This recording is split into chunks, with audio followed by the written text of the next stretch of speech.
ورحمۃ اللہ۔ الحمد للہ کفا وسلام علی عبادہ الذین اصطفى، اما بعد۔ اعوذ باللہ من الشیطان الرجیم، بسم اللہ الرحمن الرحیم۔ وَإِذِ ابْتَلَىٰ إِبْرَاهِيمَ رَبُّهُ بِكَلِمَاتٍ فَأَتَمَّهُنَّ قَالَ إِنِّي جَاعِلُكَ لِلنَّاسِ إِمَامًا وَقَالَ رَسُولُ اللَّهِ صَلَّى اللَّهُ عَلَيْهِ وسلم إِنَّمَا الْأَعْمَالُ بِالنِّيَّاتِ وَإِنَّمَا لِامْرِئٍ مَّا نَوَىٰ أَوْ كَمَا قَالَ رسول اللہ صلی اللہ علیہ وسلم۔ حضرات سامعین، آج عید الاضحیٰ کا مبارک دن ہے، اور آج کا دن سیدنا حضرت ابراہیم علیہ الصلاۃ والتسلیم اور سیدنا اسماعیل علیہ الصلاۃ والتسلیم کے ایک عظیم اور اہم ترین امتحان میں کامیابی کی یادگار ہے۔ قرآن پاک کی جس آیت کی میں نے تلاوت کی، اس میں امام اللہ تعالیٰ فرماتے ہیں کہ اس وقت کو یاد کرو جب کہ ابراہیم کو ان کے رب نے چند باتوں میں آزمایا، چند باتوں میں امتحان کیا۔ فَأَتَمَّهُنَّ، سیدنا ابراہیم علیہ السلام نے ان کو پورا کیا اور امتحان میں پورے اترے۔ یاد رکھنی چاہیے ہم سب کو یہ بات، خود بھی اور اپنے گھر والوں کو بھی، اپنے اہل و عیال کو بھی یہ بات باور کرانی چاہیے، یہ دنیا امتحان ہی کی جگہ ہے۔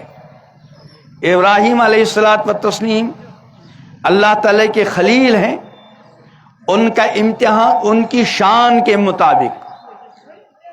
امام الانبیاء حضرت محمد عربی صلی اللہ تعالی علیہ وسلم، اللہ کے حبیب اور سارے انبیاء کے امام، ان کا امتحان ان کی شان کے مطابق، اور جتنے بھی انبیاء حضرات انبیاء علیہ السلام گزرے ہیں، سب کے امتحانات ان کی شان کے مطابق ہوئے، اور سب سے زیادہ امتحانات و آزمائشیں انبیاء ہی کو پیش آئی۔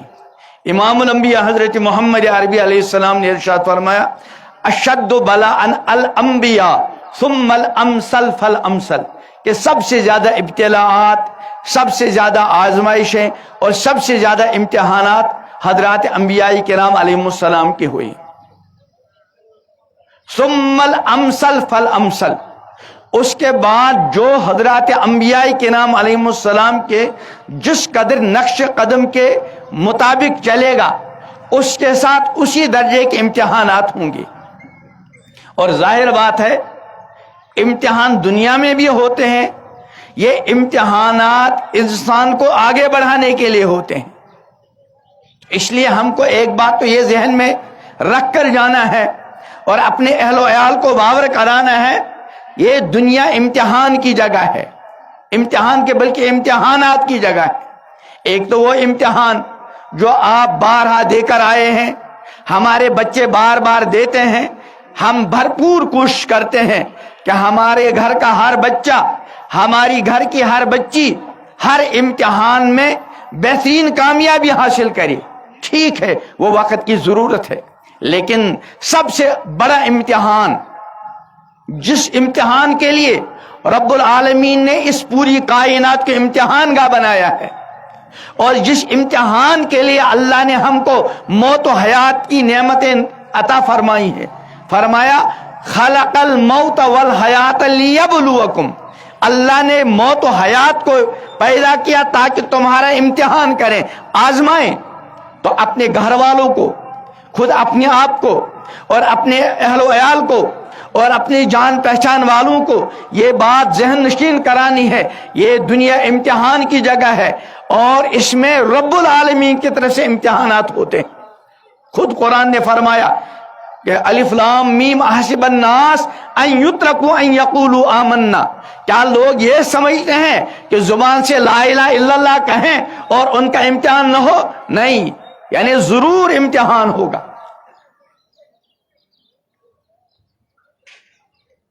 اور قرآن نے فرمایا وَلَنَبْلُوَنَّكُمْ، ایمان والوں کو ضرور بھی ضرور ہم تم کو آزمائیں گے، تمہارا امتحان کریں گے۔ وَلَنَبْلُوَنَّكُمْ بِشَيْءٍ مِّنَ الْخَوْفِ، کبھی خوف دے کر، وَلَنَبْلُوَنَّكُمْ بِشَيْءٍ مِّنَ الْخَوْفِ وَالْجُوعِ، کبھی بھوک کا سامنا کرنا پڑے گا، وَنَقْصٍ مِّنَ الْأَمْوَالِ وَالْأَنفُسِ، کبھی مالوں کا امتحان ہوگا اور کبھی جانوں کا امتحان ہوگا۔ آگے فرماتے ہیں وَبَشِّرِ الصَّابِرِينَ، اے پیغمبر جو اللہ کی طرف سے امتحانات ہیں اللہ کے بندوں کو، جنہوں نے ان امتحانات کو پورا کیا اور امتحانات میں کامیاب اترے، تو ایسے صبر کرنے والوں کو آپ بشارت سنا دیجئے۔ تو اس لیے ذہن میں رکھنا ہے کہ یہ دنیا امتحان کی جگہ ہے، ہر ایمان والے کو کا امتحان ہو رہا ہے، آئندہ بھی ہوں گے اور ہوتے آئیں گے۔ ہم کو سب سے پہلے یہ چیز ذہن میں رکھنی ہے کہ ہمیں جس طرح بھی جینا ہو، غربت کے ساتھ، مالداری کے ساتھ، خوف کے ساتھ، امن کے ساتھ، تکالیف کے ساتھ، خوشیوں کے ساتھ، ہمیں مومن ہو کر جینا ہے، مسلمان ہو کر جینا ہے۔ اور یاد رکھیں، مسلمان ایک ہے نام کا مسلمان اور ایک ہے کام کا مسلمان۔ اللہ تعالیٰ کے یہاں کام کے مسلمانوں کی قدر و قیمت ہے، محض نام کا مسلمان ہونا کافی نہیں۔ کام کا مسلمان ہونے کا مطلب کیا ہے کہ ایمان لانے کے بعد اللہ تعالیٰ نے ایمان والوں کے ذمے جو کام رکھے ہیں، 5 وقت کی نماز کا کام، رمضان کے روزوں کا کام، عید الاضحیٰ میں قربانی کا کام، شرم و حیا کا کام، تقوی کا کام، پرہیزگاری کا کام، گناہوں سے بچنے کا کام، اللہ سے محبت، پیغمبر کریم علیہ السلام سے محبت، دین سے محبت، قرآن سے محبت اور قرآن کے مطابق اس دنیا میں زندگی گزارنا۔ ہم کو نام کے مسلمان ہو کر نہیں بلکہ کام کے مسلمان ہو کر جینا ہے۔ اور کام کا مسلمان کون ہے؟ جو دنیا میں مسلمانوں جیسے کام کرے، مکمل دین کو سیکھے، مکمل دین کے مطابق اپنی زندگی گزارے۔ ایسے ہی کام کے مسلمانوں کے لیے یہاں سے جانے کے بعد جب وہ کامیاب ہو کر جائیں گے اور اللہ تعالیٰ کی بارگاہ میں چھوٹی پیشی سے جس کو تعبیر کیا جاتا ہے عالمی برزخ میں، وہاں کام کو پوچھا جائے گا۔ کیا مطلب؟ وہاں 3 سوال ہوں گے جو ہم بار بار پڑھتے ہیں۔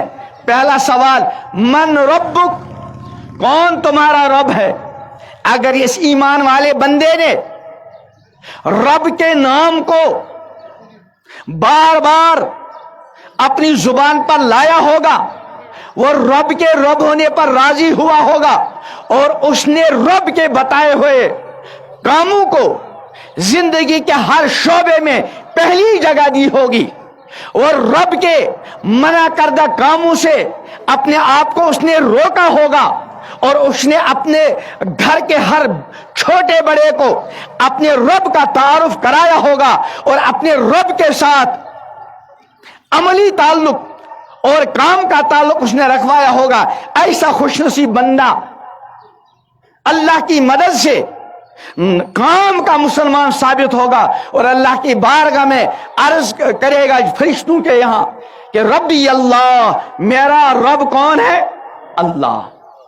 اور دوسرا سوال ما دینک، تمہارا دین کیا ہے؟ اگر اس کام کے مسلمان نے اسلام کو دل سے مانا ہوگا، زبان سے اسلام کے دین ہونے کا اقرار کیا ہوگا اور اسلام کے لازم کردہ ہر کام کو دل و جان سے بجا لایا ہوگا اور اسلام کے منع کردہ تمام جرائم سے خود بھی روکا ہوگا، اپنے اہل و عیال کو بھی روکا ہوگا، تو جب اس سے پوچھا جائے گا ما دینک، تمہارا دین کیا ہے، وہ فوراً کہے گا دین الاسلام، میرا دین اسلام ہے۔ اور تیسرا سوال اس ایمان والے بندے سے، اس ایمان والی بندے سے یہ کیا جائے گا امام الانبیاء حضرت محمد عربی صلی اللہ علیہ وسلم کے تعلق سے کہ ان کے بارے میں تمہارا کیا عقیدہ تھا، کیا اعتقاد تھا۔